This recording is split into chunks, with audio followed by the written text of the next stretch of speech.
I wanted it to be this romantic, incredible thing, but in the end, I ended up being so proud of myself for doing it, and then also proud of myself for sending him home afterwards. Hi, I'm Julia. I am a sex-positive bisexual feminist. I lost my virginity when I was 20.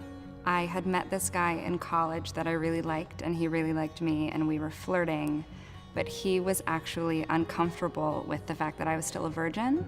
So I decided to rid him of what I thought was the burden of my virginity and met someone to take it so that I could go to him later and not be a virgin anymore. I was living in New York City. I met him at a music shop in Greenwich Village, and he was really nice. I don't know his last name. And we went on this really fun date and then made out along the East River and went back to my really tiny Alphabet City apartment, put on Lock, Stock, and Two Smoking Barrels, and I lost it on the couch. I had the biggest smile on my face, and I couldn't really fall asleep. And I remember telling my roommate that I had finally done it, and she was a little, she was underwhelmed, and I just kept thinking I did it. It was very fast. Now knowing what I know about sex, that was a very, very fast encounter. I wanted it to be this romantic, incredible thing, but in the end, I ended up being so proud of myself for doing it, and then also proud of myself for sending him home afterwards.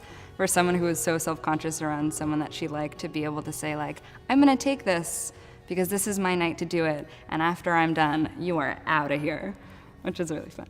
I spent a very long time having sex with people who did not try to give me an orgasm. When I was 22, I had my first girlfriend, and I had already slept with a couple guys at the time, and I realized that sex with a woman was about having an orgasm. It was about feeling good, and suddenly there were just these two women who would do anything to make the other person feel good, and I was like, wow, that's what I want to be a part of.